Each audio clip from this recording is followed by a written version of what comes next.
साथियों नमस्कार। साथियों, हम हमारे देश की उस अर्थव्यवस्था के बारे में बात कर रहे हैं, जो अर्थव्यवस्था और वो देश जो 1947 को आज़ाद हुआ था।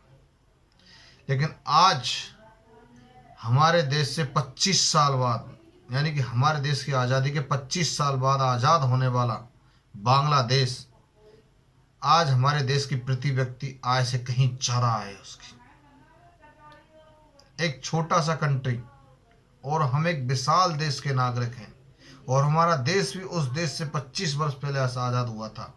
और बांग्लादेश की जो आज़ादी में हमारी भूमिका निर्णायक रही थी, हमारे देश के प्रधानमंत्री इंदिरा गांधी जी की भूमिका निर्णायक रही थी। लेकिन आज उस देश की जीडीपी प्रति व्यक्ति आय हमारे देश से कहीं ज़्यादा है। वो क्यों है? इस मुख्य सोचने वाली बात है। और हमारे जो पड़ोसी देश हैं, वैसे तो हम दक्षिण एशिया में आते हैं, लेकिन दक्षिण एशिया के जितने भी कंट्रीज हैं, क्या उनकी जीडीपी हमारे देश की जीडीपी से ज़्यादा है या कम है? और कम है तो वे कौन कौन से देश हैं, और ज़्यादा है तो वे कौन कौन से देश हैं? ज़रा इस पर आज हम गौर फरमाते हैं। वैसे तो किसी भी चैनल ने इस चीज़ को नहीं दिया है कि हमारे देश की जीडीपी रहने की संभावना कितनी है और अन्य जो कंट्रीज हैं उनकी जीडीपी की संभावना कितनी है। लेकिन हमारे देश के जो मीडिया है वो अक्सर कर ऐसी न्यूज़ों को नहीं देती है, लेकिन वर्ल्ड मीडिया जो है वो तो देगी देगी भाई, वो किसी के दबाव में थोड़ी है। और दूसरी बात, जो ग्रोथ रेट का आकलन करते हैं हमारे भारत के अंदर, वैसे तो नीति आयोग करता है, आरबीआई भी करता है और विश्व बैंक भी करता है, आईएफएम भी करता है। तो सबके अपने अपने अलग अलग आंकड़े होते हैं, लेकिन आंकड़े लमसम ही होते हैं। बस कुछ ही अंतर आता है, कुछ ज़्यादा लंबा चौड़ा अंतर नहीं आता है, लेकिन वो आंकड़े फिक्स हैं। लेकिन आज हमारे देश की जो उन्होंने जीडीपी आंकी है वो कितनी है, और बांग्लादेश की जीडीपी कितनी है, और क्या हमारे देश की जो जीडीपी में गिरावट आई है या नहीं आई है? बांग्लादेश की जीडीपी में गिरावट आई है या नहीं आई है? और बांग्लादेश की जीडीपी में गिरावट आई है तो कितनी आई है? और भारत की जीडीपी में गिरावट आई तो कितनी आई है? अन्य कंट्रीज जो हैं वो प्लस में है या माइनस में है? हम इस बात पर गौर करेंगे आज। पहली चीज़ तो यह है कि जब बांग्लादेश की गिरावट इस वर्ष है ही नहीं, और भारत की जो जीडीपी है आईएफएम के मुताबिक वह 10.3% है। गिरावट में है, प्लस में नहीं है। यानी कि जो आईएफएम के द्वारा आंकी गई हमारे देश की जीडीपी है ग्रोथ रेट, वह 10.3% है। और बांग्लादेश की जीडीपी में कोई गिरावट नहीं किसी भी तरीके की, यानी यथावत है। हम प्लस भी नहीं कह सकते, तो यथावत है, गिरावट नहीं है। लेकिन हमारे देश में अभी जीडीपी गिरेगी ऐसा संकेत आईएफएम का है। वर्ल्ड बैंक की तो अभी हमने बात ही नहीं करी है। और कुछ समय पहले भारत की कैपिटा जीडीपी में बांग्लादेश से आगे था, लेकिन बांग्लादेश में बढ़ते निर्यात ने दोनों देशों के गैप को कम कर दिया है। कुछ समय पहले भारत और बांग्लादेश के जीडीपी में काफ़ी गैप था, लेकिन भारत के निर्यात में थोड़ा धक्का लगा, लेकिन बांग्लादेश का निर्यात यथावत जारी रहा है। और हम भी बांग्लादेश को कोरोना काल में भी, हमारे गंटूर जो रेलवे डिवीज़न है उन्होंने बहुत तगड़ी कमाई की थी, क्योंकि बांग्लादेश के लिए भारत प्याज और लाल मिर्ची का बहुत बड़ा निर्यातक है। और बांग्लादेश में भी अपने से ज़्यादा निर्यात किया उसने, यानी कि इतना निर्यात किया है कि उसकी जीडीपी यथावत रही। और हमारा जो निर्यात गिरा है, हमारी जीडीपी में गिरावट है। वैसे गिरावट को तो हम क्या कहें, हमारे देश के तो लीडरशिप ही ऐसे हैं, वो कह देते हैं कि भाई एक तो गॉड है, तो परमात्मा की मर्जी है, हमारे इंसानों को हाथ में क्या। लेकिन बशर्ते राम रूठ जाए, राज नहीं रूठता। राज के पास इतना बड़ा तंत्र है, अपने तंत्र का इस्तेमाल किस लिए करता है? वो इसलिए करता है कि उसकी एक एक चीज़ को उसको पता होता है, लेकिन उनकी उपयोगिता कम ली जाती है। ऐसी उपयोगिता लेती नहीं हमारे देश की सरकार। चलो इस बात के बारे में बात नहीं, हमारा तो मात्र मुख्य जो जीडीपी का ही है उसके बारे में बात करेंगे हम। सन 1990 से 91 के बाद में हमारा देश आज बहुत बुरे दौर से गुजर रहा है। या तो जीडीपी गिरावट थी हमारी 90 से पहले, लेकिन क्या जीडीपी गिरावट है आज 2020 के अंदर, जो हमारी तीसरी तिमाही चल रही है। इसकी गिरावट बहुत बड़ी गिरावट है। आईएफएम की रिपोर्ट के मुताबिक, जो आईएफएम की रिपोर्ट है उसके मुताबिक पाकिस्तान और नेपाल, यानी दक्षिण एशिया के दो कंट्री पाकिस्तान और नेपाल ही हमारी जीडीपी से नीचे रहेंगे। बाकी अन्य कंट्री जो भी हैं दक्षिण एशिया के सब प्लस में हैं। टोटल कंट्रीज, वो प्लस कंट्रीज कौन सी हैं? भूटान, श्रीलंका, मालदीव, बांग्लादेश भारत से आगे रहेंगे। अगर माइनस में रहेंगे तो वह पाकिस्तान और नेपाल है, जो कि थोड़ा सा चीन के, क्योंकि वो प्लस दायरा चीन में जा रहा है। बाकी ये जो देश है वो कुछ भारत से टचेज ज़्यादा है, और आईएफएम के प्रोजेक्शन और आरबीआई के प्रोजेक्शन में से भी ज़्यादा खराब है। यानी कि आरबीआई ने जो जीडीपी आंकी है और आईएफएम ने जीडीपी आंकी है, उनमें काफ़ी अंतर है। वैसे ज़्यादा अंतर नहीं है, अंतर इतना, आरबीआई ने जो आंकी है वह 9.5% बताई है जीडीपी। भाई आरबीआई की जो प्रोजेक्शन है उसने जो बताया है जीडीपी वह 9.5% की गिरावट से बताई है, लेकिन आईएफएम ने 10.3% की गिरावट से बताई है हमारे देश की जीडीपी। लेकिन साथ ही विश्व बैंक ने जो हमारी जीडीपी आंकी है वह 9.6% गिरावट से आंकी है, और अब तक की सबसे बड़ी गिरावट और है इस साल की, इस बरस की है, न कि पिछले की। आईएफएम के मुताबिक सन 1990 और 91 के बाद में सबसे बुरे दौर में है भारत टोटली, और स्पेन और इटली के बाद भारत तीसरा सबसे ज़्यादा गिरावट वाला देश है। यानी कि अगर जीडीपी गिरी है तो सबसे ज़्यादा स्पेन और इटली, तीसरे नंबर पर भारत आता है। और चीन की जो है वह गिरावट तो हुई है, लेकिन हमारी बराबर नहीं है, उसकी 5.7% गिरावट के साथ दर्ज की गई है। लेकिन हमारे भारतीय मुख्य चीज़ तो यह है कि हमारे कंट्री के लोग अन्य कंट्रीज में जो रहते हैं,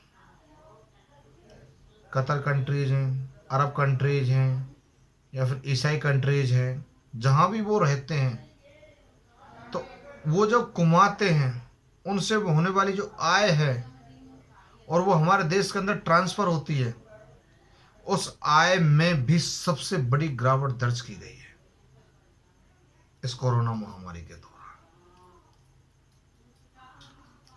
लेकिन हम एक चीज़ और कहेंगे, जब फर्स्ट बार जब जीडीपी आंकी गई थी 2020 में कोरोना महामारी के बाद, जो 23 पॉइंट कुछ % माइनस से थी, उस समय ग्लोबल मैकिन्से इंस्टीट्यूट की जो रिपोर्ट थी, जो विश्व की अर्थव्यवस्था का आकलन करता है, उसने भी हमारे देश की अर्थव्यवस्था का आकलन किया था और कहा था कि हमारे देश के अंदर इंफ्रास्ट्रक्चर सबसे ज़्यादा उपयोगी है। कि इंफ्रास्ट्रक्चर एक ऐसा व्यवसाय है कि इसके अंदर छोटे से छोटा आदमी जुड़ा हुआ होता है। और उन्होंने एक बात और कही थी कि विद्युत प्रसारण, यानी कि विद्युत एक ऐसी चीज़ है, यह हर व्यक्ति को चाहिए, और इसके प्रशासन सरकार अपनी जीडीपी को कुछ हद तक बढ़ा सकती है। लेकिन इंफ्रास्ट्रक्चर को तो हम छोड़ें, लेकिन विद्युत प्रसारण और विद्युत से होने वाली कमाई को सरकार ने अपना एक हथियार बना लिया है। आप देखिए आज लगातार बीसीआर भरे जा रहे हैं। हर अधिकारी को टारगेट किया जा रहा है कि आप इतना पैसा लेके आइए, आप इतना बीसीआर भरिए। क्यों भाई?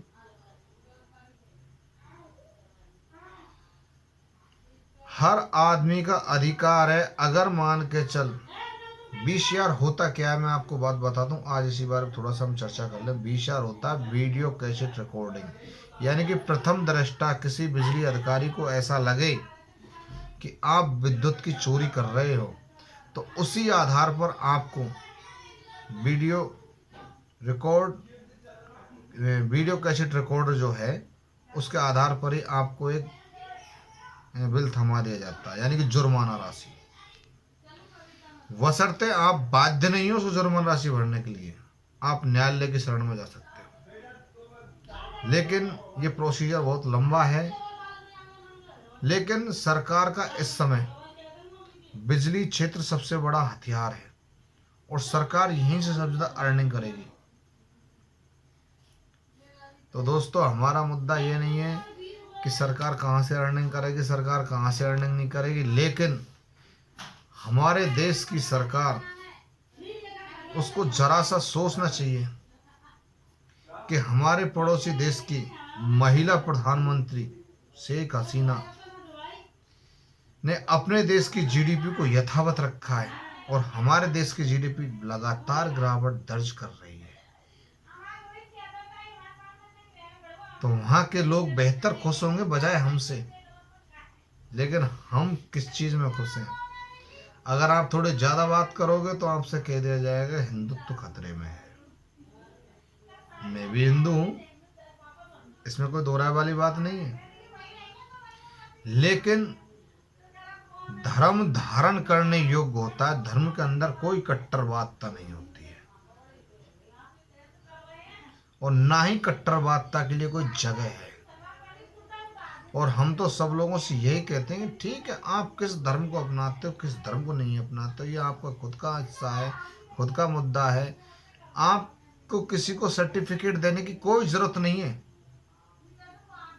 बिल्कुल आपको लोग उकसाएंगे, उकसाते हैं, हमें भी उकसाते हैं। हमसे भी कहा जाता है बार बार, ऐसा प्रेरित किया जाता है कि हमें हमारे मुख से हम ऐसे शब्दों का इस्तेमाल करें ताकि वो लोग उन शब्दों को पकड़कर हमारी बेइज्जती कर सकें, हमारे सम्मान पर ठेस पहुंचा सकें। लेकिन हमें ऐसे लोगों के साथ उलझने की कोई आवश्यकता नहीं है। हमें हमारे देश की जीडीपी बढ़ानी है, ग्रोथ रेट बढ़ानी है, प्रति व्यक्ति आय बढ़ानी है। और इस समय ठीक है, भारतीय जनता पार्टी की सरकार है, लेकिन इस समय प्रति व्यक्ति आय को बढ़ाने के लिए हमें सरकार के साथ में हर संभव प्रयास करना है, क्योंकि हमारे निचले तबके का आदमी भी अपने पांवों पर खड़ा हो सके और अपना रोजगार कर सके।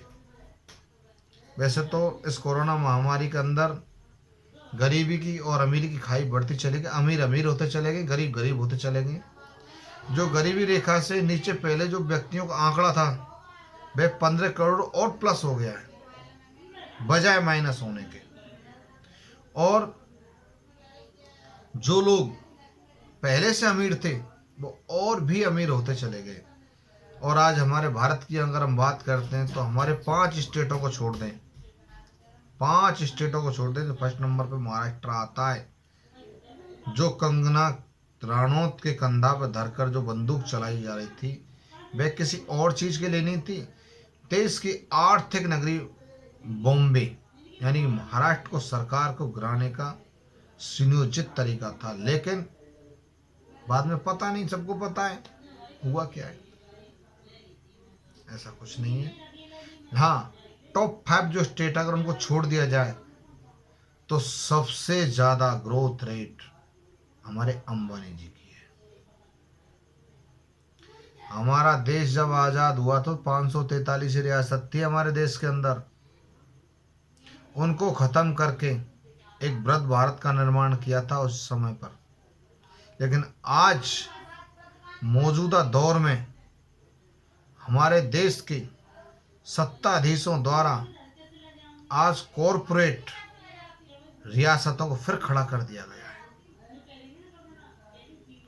लेकिन ऐसा भी कोई नेहरू या सरदार पटेल आएगा और आना चाहिए कि इन रियासतों को पटके और फिर देश को एक वृद्ध भारत बनाए और हमारा देश एक खुशहाल देश हो, हमारे देश के निचले तबके का आदमी भी खुशहाल हो।